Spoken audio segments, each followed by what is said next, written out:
Welcome to EMO Lacrosse, or We Talk Field Lacrosse. Recently, the PLL announced that the league will move teams into cities, states, and regions in an effort to grow the league's status and fandom. We learned that this will likely still be in a touring format, where the league will travel from city to city, only this time each city will have a single team hosting the other PLL squads. The team that will host will play 2 games that weekend, or a doubleheader. So fans will have the opportunity to see their favorite players representing their hometowns. Paul Rabel mentioned that some teams will have new identities and that we could see a few MLL teams return to the Premier Lacrosse League from the MLL. With that being said, I'm not only predicting the cities that the PLL will go into, but I built out a map that includes a site for the All-Star Game, the quarterfinals, the semifinals, and the championship locations. This means that there are likely 12 spots for the PLL to land in 2023, but there are 8 teams. So that means there's room for more cities to have PLL lacrosse, which to me is awesome. You yourself can actually have an impact if you go and vote. I'll put a link down below that the PLL posted, and you can have input on where the PLL lands, which to me is awesome. Post a comment of the cities you think the PLL should be in. With that being said, let's get to it. First up, I have the New York Lizards. In our prediction, we see the New York Lizards replacing the Whip Snakes as the team for New York. New York is a lacrosse hotbed, they're a huge TV market, and they're known for the rich history of lacrosse and a passionate lacrosse community.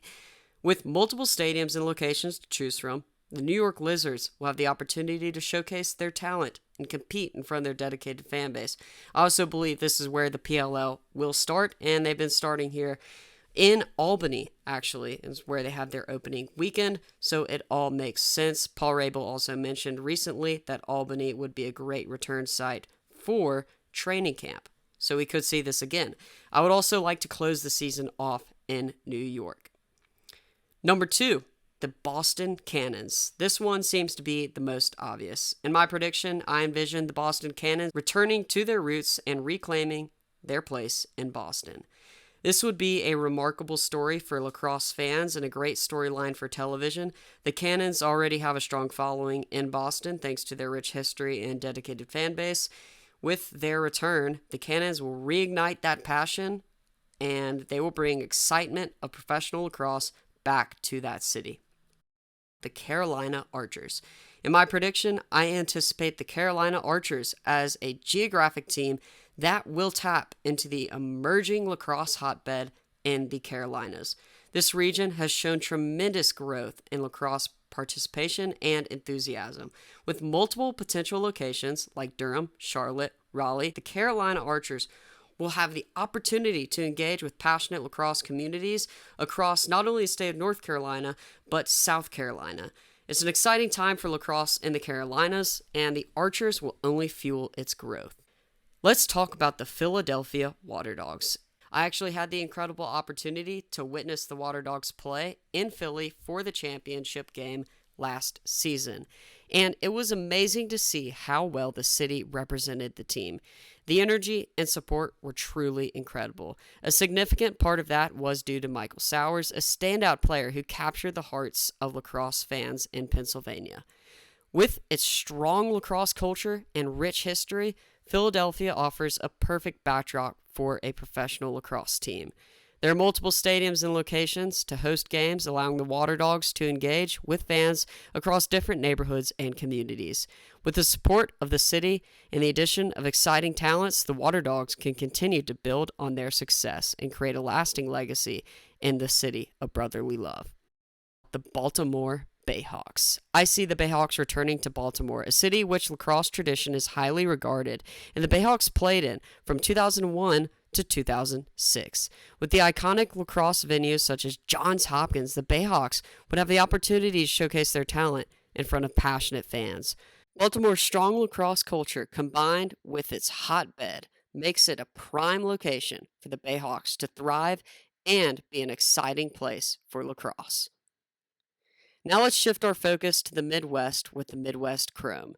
The Midwest Chrome are a regional team that will tap into the rapidly growing lacrosse scene in this region. Places like Ohio have seen tremendous growth in lacrosse participation and interest, and the presence of the Midwest Chrome will only help fuel this growth in other Midwestern cities and states. Not only does the Midwest offer a fertile ground for lacrosse expansion, but it also presents significant television markets. With cities like Chicago, Minneapolis, or even Detroit as potential home bases, the Midwest Chrome will have the opportunity to captivate audiences in these major TV markets. The addition of the Midwest Chrome to the PLL will further solidify lacrosse's presence in the Midwest and continue to grow the sport and the popularity throughout the region. The team will be able to move around each year and grow every single season. Next up, we're talking about the Texas Atlas. I envision a Texas Atlas powerhouse team representing the Lone Star State. Texas is not only known for its dominant sports culture, but also for its rapidly growing lacrosse scene. Lacrosse has been gaining popularity and participation in Texas, with more and more athletes taking up the sport. With multiple markets to play in, such as Houston, Dallas, and Austin, the Texas Atlas will have the opportunity to tap into lacrosse and make it grow more than it ever could have. Last but not least, let's talk about the California Redwoods. With its massive population and growing lacrosse culture, California represents the community for lacrosse's growth. The addition of the California Redwoods would tap into the vast population, inspiring new fans and athletes to embrace the sport. Additionally, California offers significant television markets, providing a platform to raise the profile of lacrosse.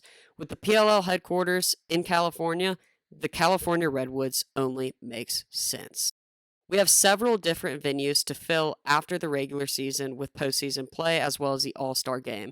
For the All-Star Game, I am going to go to Denver, and I want the game at the University of Denver.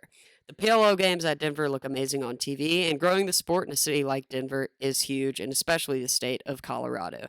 It's another geographic location that lacrosse is growing rapidly in.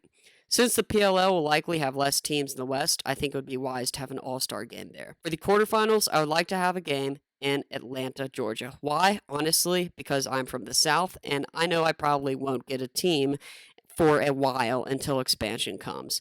This is the only way I'll get to see games, and this is the only way a lot of people in the South will get to see games who love lacrosse.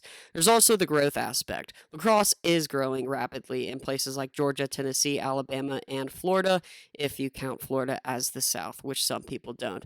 Bringing top talent down south could help showcase the sport and grow the game where it is needed. This is most definitely my least confident pick. For the semis, I have Connecticut. Lacrosse is huge there, and the PLL has visited multiple times.